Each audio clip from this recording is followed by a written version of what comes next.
Olá, seja bem-vindo a mais uma aula do curso de Introdução à Análise de Dados no R. Na aula anterior, nós terminamos de ver gráficos.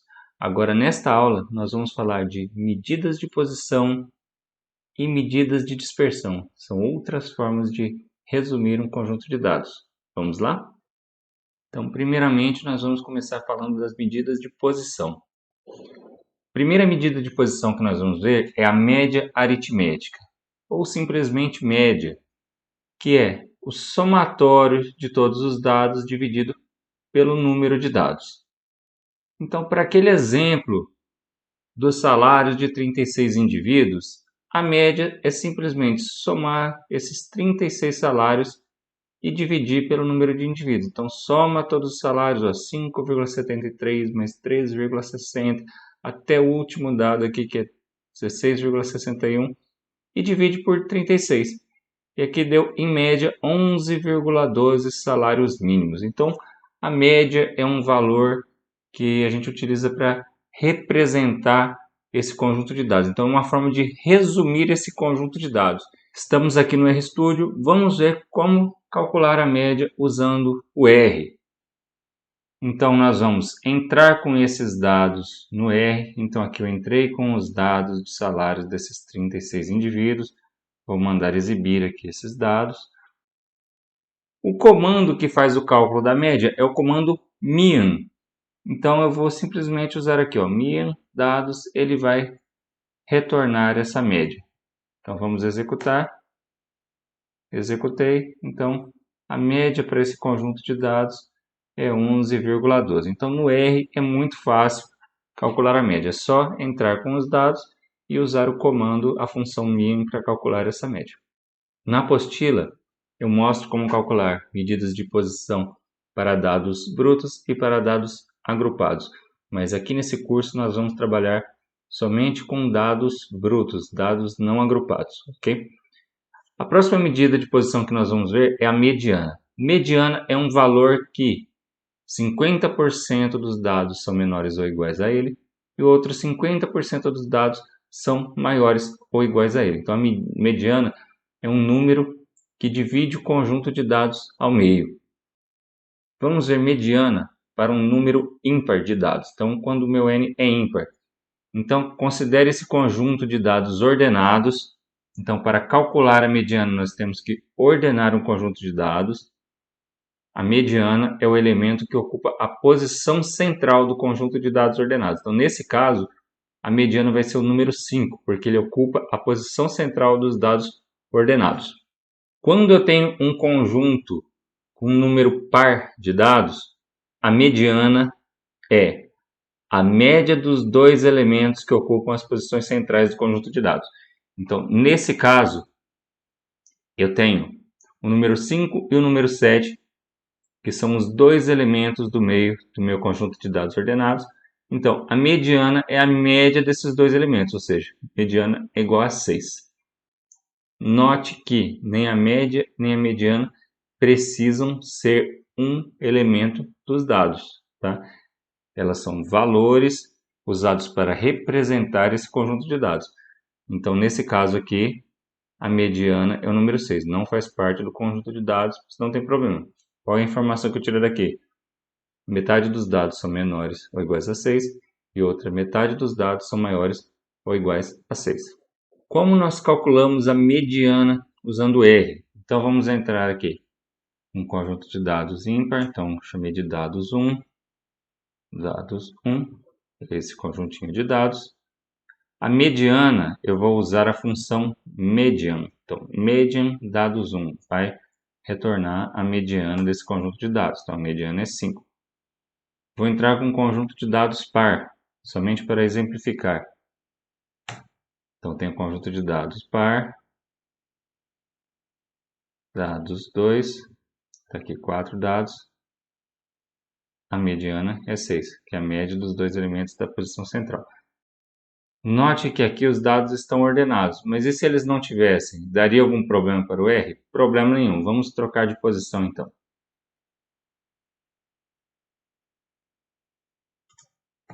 Então, troquei de posição, agora os dados não estão mais ordenados e vou calcular a mediana dos dados. Então, essa função já faz tudo isso. Ela já ordena e calcula a média dos dois elementos da posição central. Então, para o R não tem problema nenhum os dados não estarem ordenados, tá? Ele calcula da mesma forma. Vamos ver agora outra medida de posição, que é a moda. A moda é o elemento mais frequente de um conjunto de dados. Então, por exemplo, aqui eu tenho esse conjuntinho de dados, o 7 tem frequência 3, é o elemento que mais se repete. Então, nesse caso, o 7 vai ser a moda. Esse outro exemplo aqui, eu não tenho nenhum elemento que ocorre com maior frequência do que os outros. Então, este conjunto de dados não tem moda, tá? Então, note que nem todo conjunto de dados tem necessariamente uma moda. Esse outro exemplo aqui, eu tenho o número 2 e o número 4 que ocorrem com uma frequência maior do que os outros. Então, nesse caso, eu tenho duas modas, o número 2 e o número 4. Então, um conjunto de dados pode não ter nenhuma moda, pode ter uma moda, duas modas, três modas, assim por diante. Vamos agora calcular a moda usando R. Vamos entrar então com esse conjunto de dados. Vamos agrupar esses dados em uma distribuição de frequência só para a gente verificar quais são as frequências com que esses números ocorrem. Então, note aqui ó, que o 7 tem frequência 3, então logo ele seria a moda. Como que eu faço uma continha para calcular direto essa moda? Então, tem várias formas de fazer isso. Uma das formas é colocando esse comando aqui. Ó. Eu vou colocar namestab calc. O valor da tabela é igual ao máximo dessa tabela. Então, vou executar essa parte de dentro que está selecionada primeiro, para a gente ver o que acontece. Então, ó, esse seria o número 7. Eu coloquei um as numeric, porque o conjunto de dados era numérico, aí vai retornar o 7 em forma de valor numérico. Então, tem várias formas de calcular a moda num conjunto de dados. Essa aqui é uma delas. Quando utilizar cada uma dessas medidas de tendência central, ou medidas de posição? Cada uma delas tem que ser utilizada em uma situação. Eu vou escolher a média quando a distribuição dos dados é pelo menos aproximadamente simétrica. Nós vamos falar de simetria um pouquinho mais para frente. Então, nós queremos usar essas medidas de posição, cada uma delas, para representar a maioria do conjunto de dados. Então, se a distribuição dos dados for simétrica, eu posso utilizar a média para representar esse conjunto de dados. Eu escolho a média quando for necessária a média para obter outros parâmetros que dependem da média, como por exemplo a variância ou desvio padrão. Nós vamos falar ainda de variância e desvio padrão. Vamos escolher a mediana quando há valores extremos. Então, se eu tenho um conjuntinho de dados e eu tenho um número muito maior ou muito menor do que os outros, esse valor vai influenciar muito no valor da minha média. Então, quando nós temos valores extremos, que são valores muito maiores ou muito menores do que os outros, a mediana é uma medida melhor para representar a maioria dos dados. Nós escolhemos a mediana quando deseja-se conhecer o ponto central da distribuição. Então, às vezes, nós estamos interessados nisso, não é nem representar a maioria do conjunto de dados, é saber qual é o ponto médio desse conjunto de dados. Um ponto que metade dos dados são menores do que ele, metade dos dados são maiores. Nós escolhemos a mediana também quando a distribuição dos dados é muito assimétrica. Então, nós vamos falar de assimetria um pouquinho mais para frente. Se a assimetria for muito forte, a mediana é uma medida melhor do que a média para representar a maioria dos dados. Quando nós escolhemos a moda, quando a medida de interesse é o ponto mais típico ou popular dos dados. Então, quando nós queremos saber qual é o valor que mais se repete mesmo, escolhemos a moda. Quando precisa-se apenas de uma ideia rápida sobre a tendência central dos dados. Isso aqui, para quem vai fazer uma análise usando um software, não se aplica. Tá? Isso aqui é só se a pessoa fosse fazer na mão. Se você tem um conjunto de dados, tem um computador, você pode calcular em uma fração de segundo qualquer medida de posição. Tudo bem? De forma geral, a maioria dos trabalhos, a maioria dos experimentos, quando nós queremos calcular uma medida para representar a maioria dos dados, nós usamos a média, tá? Só com essas ressalvas aqui, se a distribuição for muito assimétrica ou tiver valores extremos, a gente usa a mediana para representar esses dados. Agora vamos falar de medidas separatrizes. São valores, a exemplo da mediana, que dividem um conjunto de dados. A mediana divide o conjunto de dados ao meio. Existem outras medidas separatrizes, por exemplo, os quartis, que dividem um conjunto de dados em 4 partes iguais. Existem os decis, que dividem um conjunto de dados em 10 partes iguais, os percentis, que dividem um conjunto de dados em 100 partes iguais, assim por diante. Aqui nós vamos falar dos quartis. Então, quartis são esses 3 valores. Primeiro quartil nós chamamos de Q1, segundo quartil que nós chamamos de Q2, que é a própria mediana, e o terceiro quartil que nós chamamos de Q3. Então, o primeiro quartil, 25% dos dados são menores do que ele, os outros 75% dos dados são maiores do que ele. O segundo quartil, que é a mediana, 50% dos dados são menores do que ele e outros 50% dos dados são maiores do que ele. Terceiro quartil, é o Q3, 75% dos dados são menores do que ele e 25% dos dados são maiores do que ele. Vamos ver agora um exemplo como a gente faz o cálculo dos quartis. Então vamos considerar esse conjunto de dados aqui. Então temos um conjunto de dados brutos, não ordenados. Então o primeiro passo para se calcular os quartis é ordenar esse conjunto de dados. Ordenamos esse conjunto de dados, o que nós vamos fazer? Vamos calcular a mediana desse conjunto de dados. Então, como eu tenho aqui um conjunto de dados ímpar, eu tenho 9 dados, a mediana é o elemento da posição central, é o 5. E agora nós vamos fazer o seguinte, vamos separar aquele conjunto de dados em 2 conjuntos. Do menor dado até a mediana, incluindo ela, então vai ficar 1, 2, 3, 4, 5. E vamos calcular a mediana desse conjunto de dados. Então, a mediana desse conjunto de dados é o primeiro quartil. Então, Q1 vai ser o 3. E vamos separar aquele conjunto de dados maior em outro conjunto de dados, que é da mediana até o maior dado. Então, vai ficar aqui, ó, do 5 até o 10. E calculamos a mediana dele. Então, esse aqui é o terceiro quartil, vai ser o 7. Aqui na apostila, eu faço diferença para calcular os quartis para conjunto de dados par e para conjunto de dados ímpar. Na prática, como a gente vai fazer essa conta no R, isso não tem a menor diferença. Então, o R tem critérios diferentes do que nós vimos aqui na apostila. Tem um comando próprio do R para calcular os quartis, que tem vários tipos de cálculo. Então, para a gente, isso não vai importar muito. Tá? Então, apesar de ter aqui na apostila essa diferença, na prática, ela não importa muito, tá?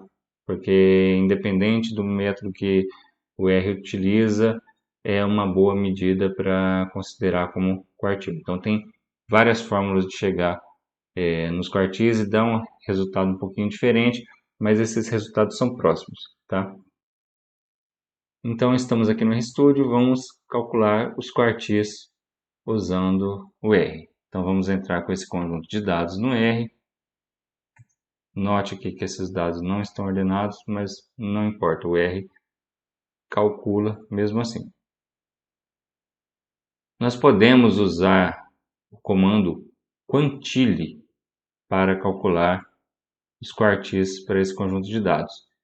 Então aqui era um comando aqui lent, que era para calcular o número de elementos desses dados, mas como eu disse, aqui nós não estamos interessados se n é par ou se n é ímpar, nós só queremos os quartis, deixa o R calcular usando o critério próprio dele. Então, vamos direto aqui no comando quantile. Executei esse comando e ele solta aqui os quartis. Então, aqui ele dá primeiro quartil, onde aparece 25%. Segundo quartil, que é mediano, onde aparece 50%. E terceiro quartil, onde aparece 75%. Então, os quartis são 3, 5 e 7. Aqui ele dá o menor dado e o maior dado, tá? O mínimo e o máximo do conjunto de dados. Eu também poderia obter os quartis usando o comando summary. Então, o comando summary dados vai me dar um monte de medidas. Vamos executar esse comando e a gente fala de cada uma delas.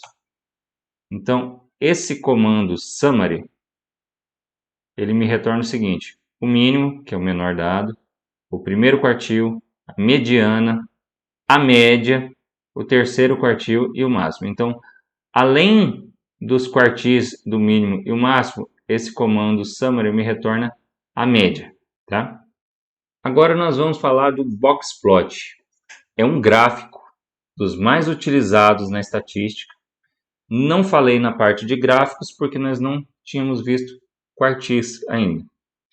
Então, o boxplot ou gráfico de caixa é esse gráfico aqui, que a gente pode visualizar um monte de coisa.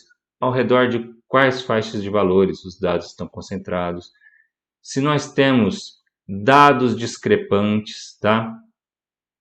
Dá para ver a questão de formato da distribuição, assimetria, então dá para ver um monte de coisa usando esse gráfico.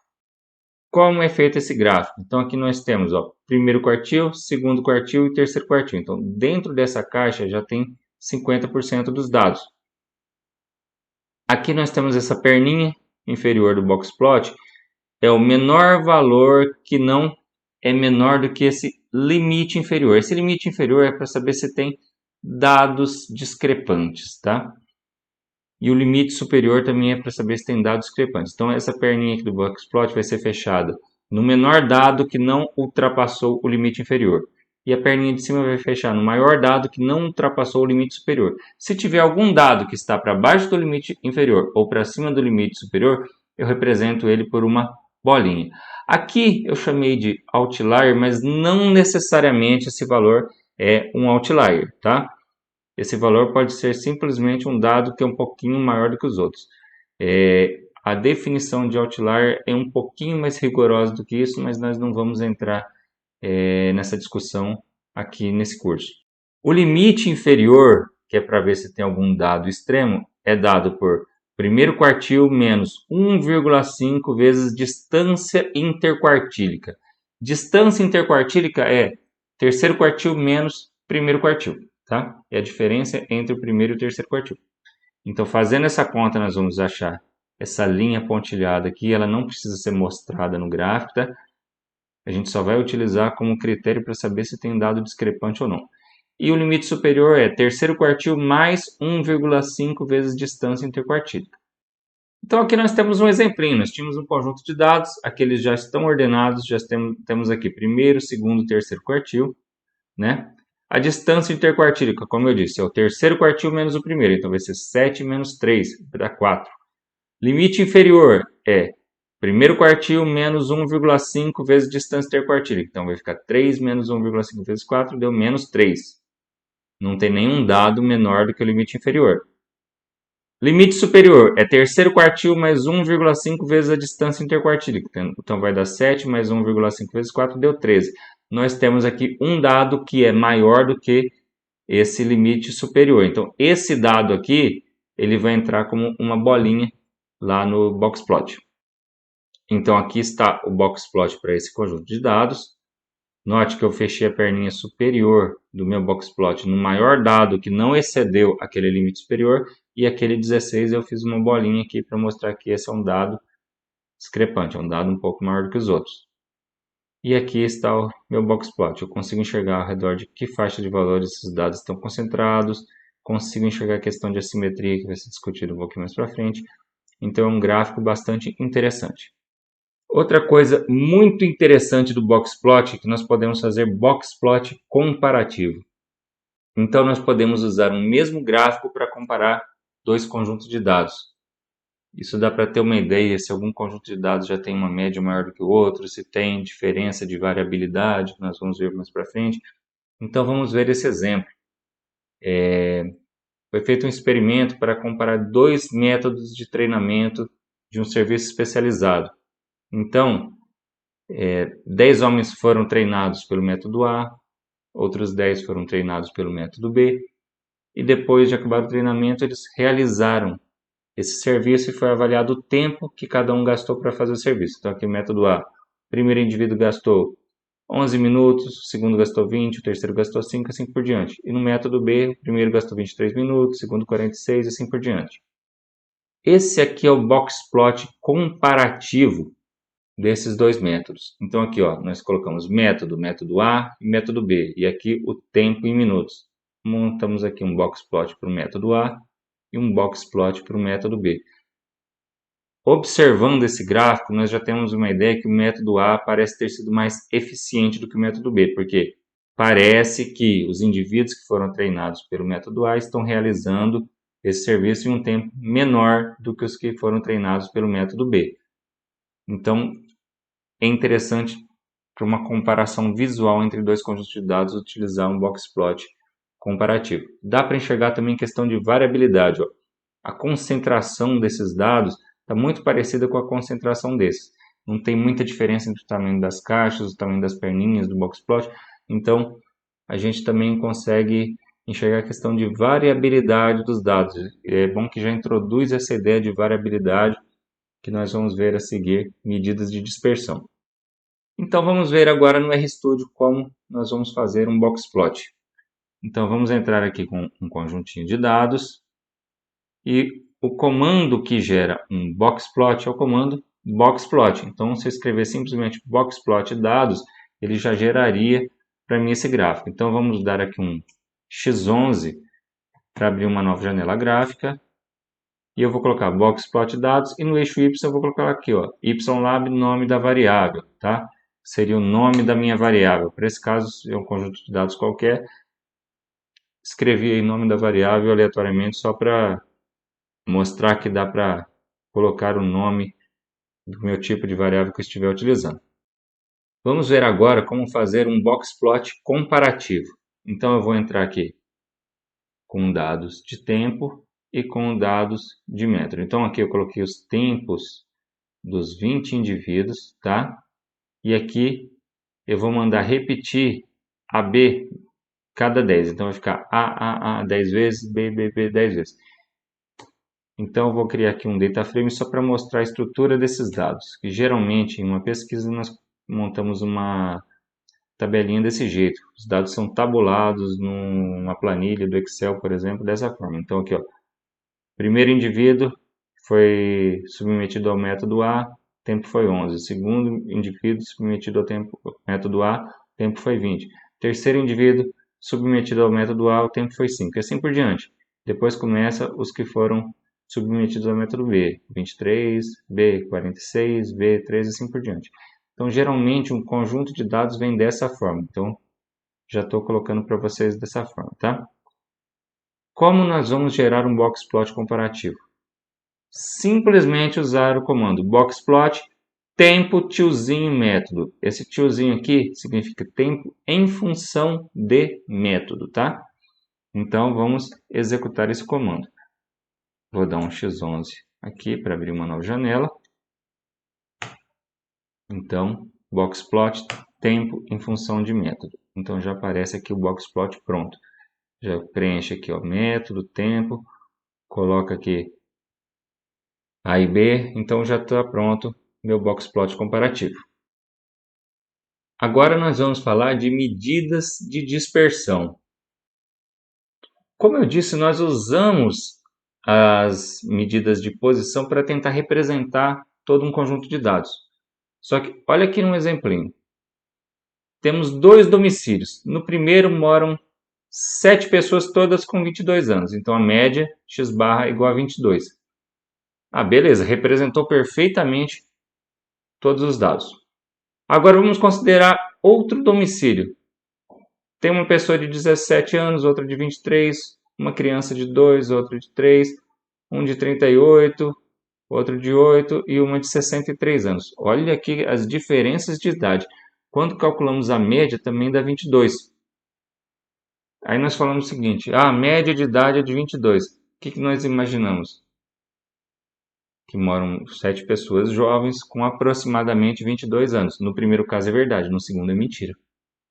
Tá? Então, se a gente só der uma medida de posição, por exemplo, a média para representar todo um conjunto de dados, nós não temos noção da variabilidade, de quanto esses dados estão afastados dessa média e nos dá uma falsa impressão que todo mundo tem aproximadamente ali 22 anos.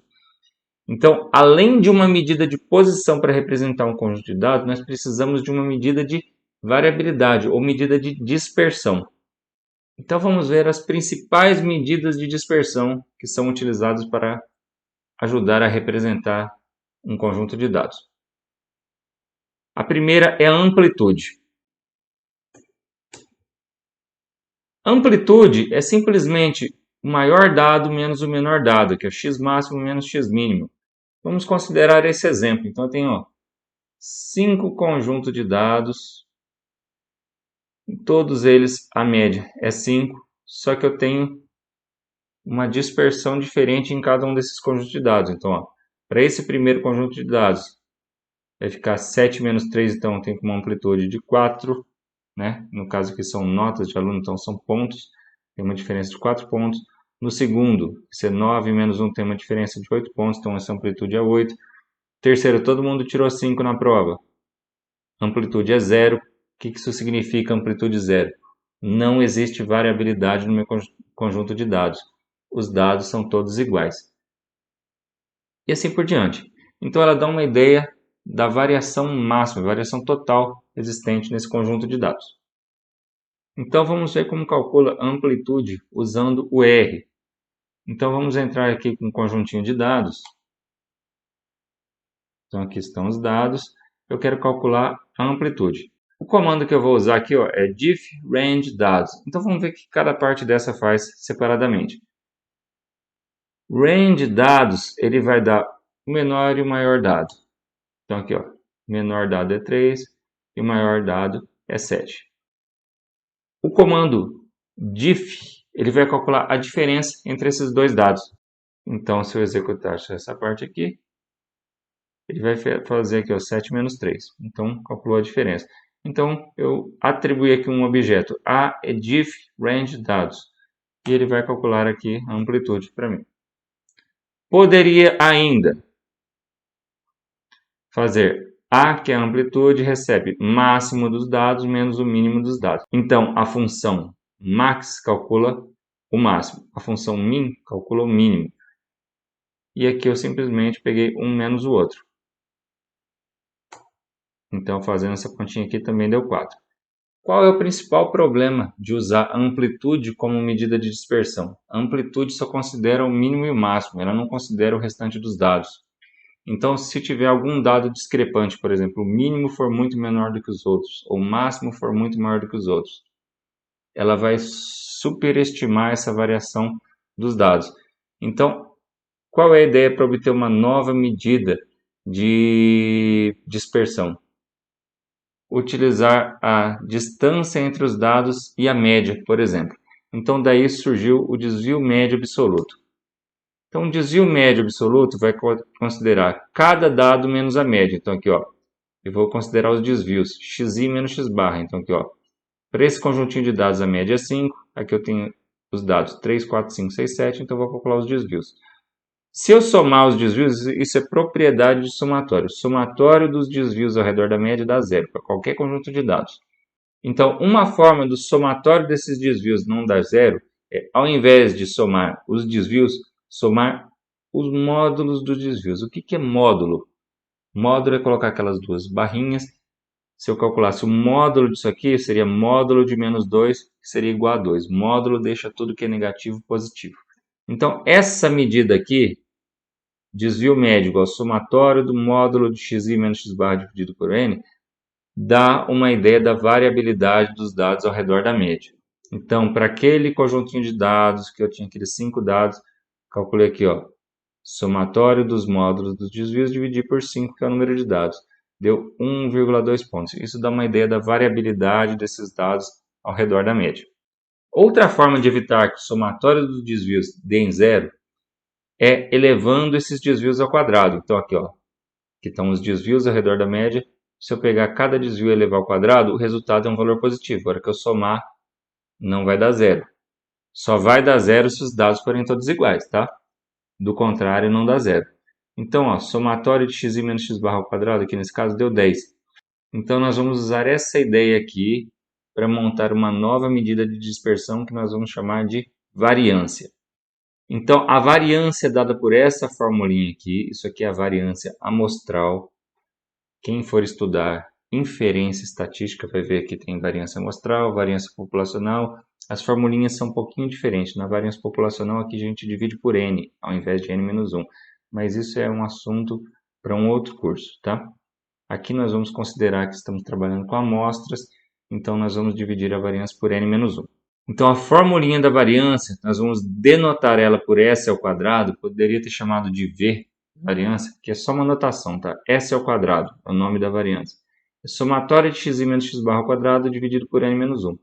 Fazendo essa continha aqui, deu 2,5, no caso, pontos ao quadrado. Ela está na unidade de medida dos dados elevado ao quadrado, porque aqueles dados ali eram de pontos que o aluno tirou na prova. Ela tem esse problema aqui, que ela não está na mesma unidade de medida dos dados.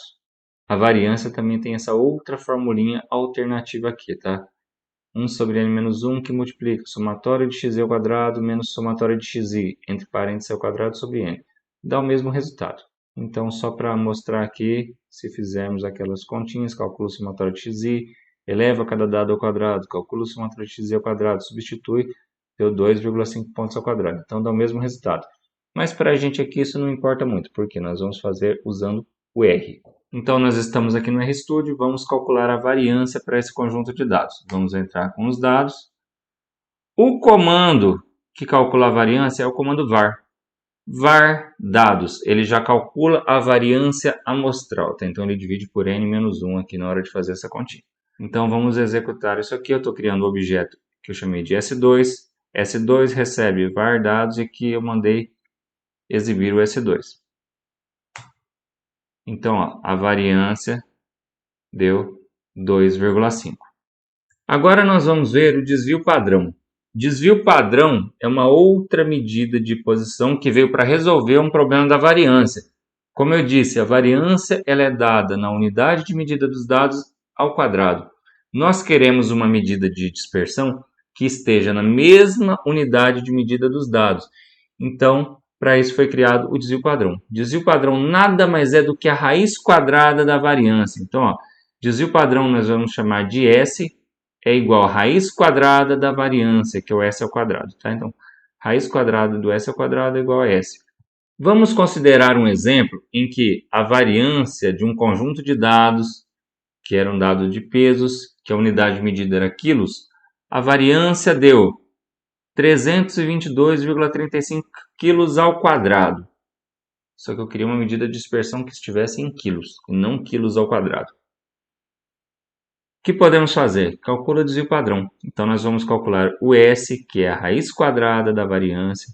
A raiz quadrada de 322,35 deu 17,95 quilos. Então, 17,95 quilos representa a variação ao redor da média e está na mesma unidade de medida dos dados.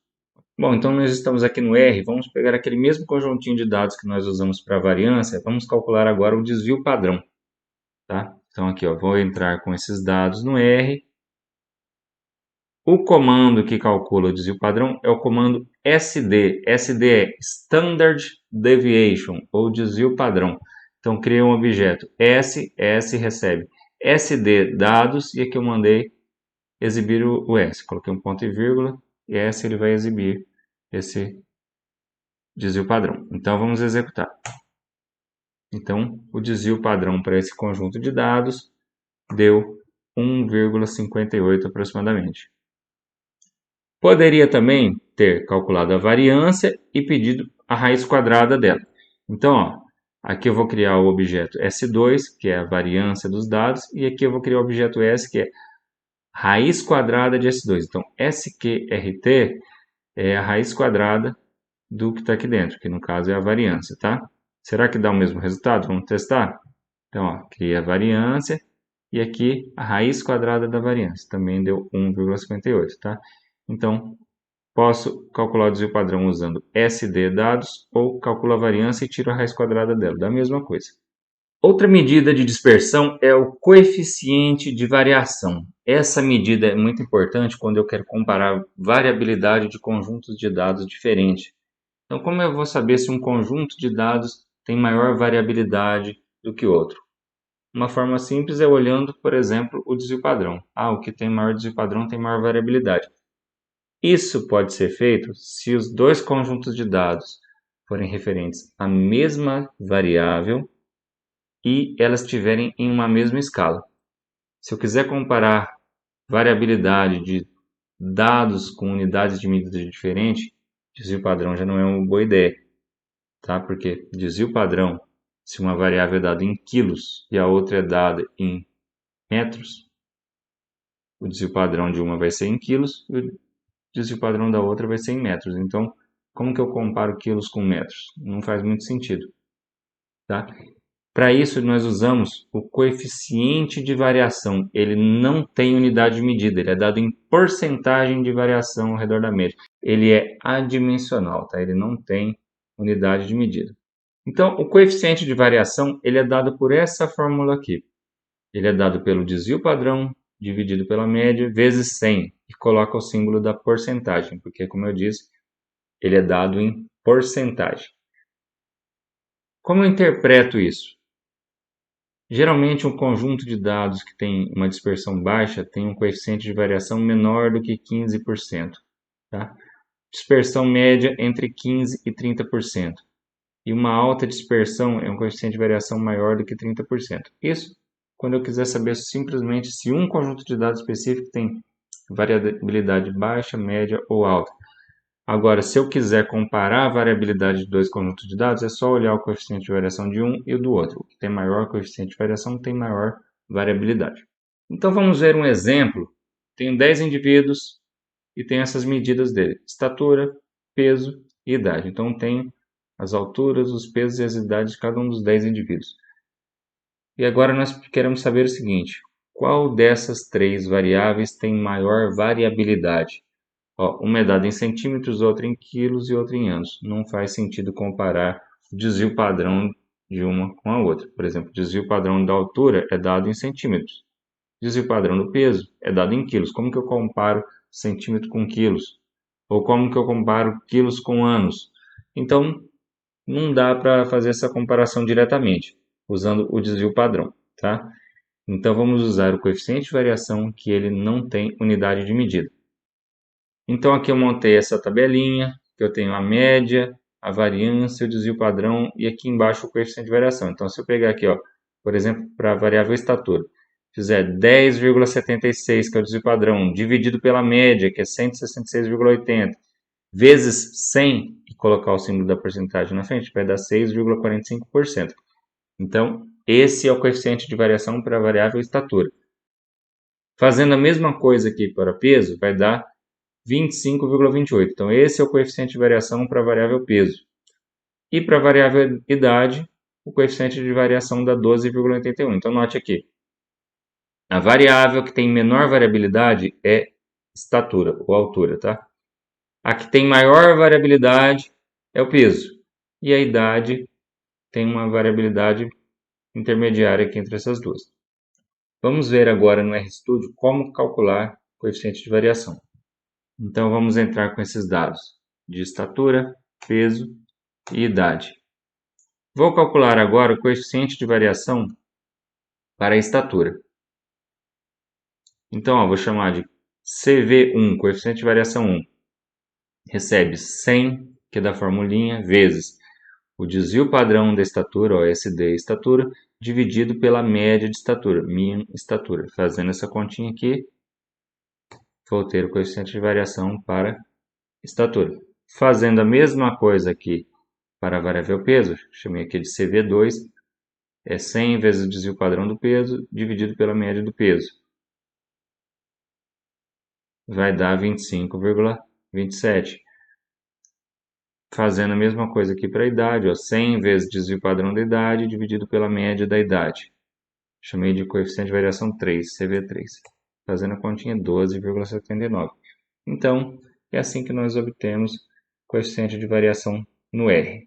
Nessa aula, era isso que eu tinha para falar. Na próxima aula, nós vamos falar de assimetria e vamos falar de análise bivariada. Até a próxima aula.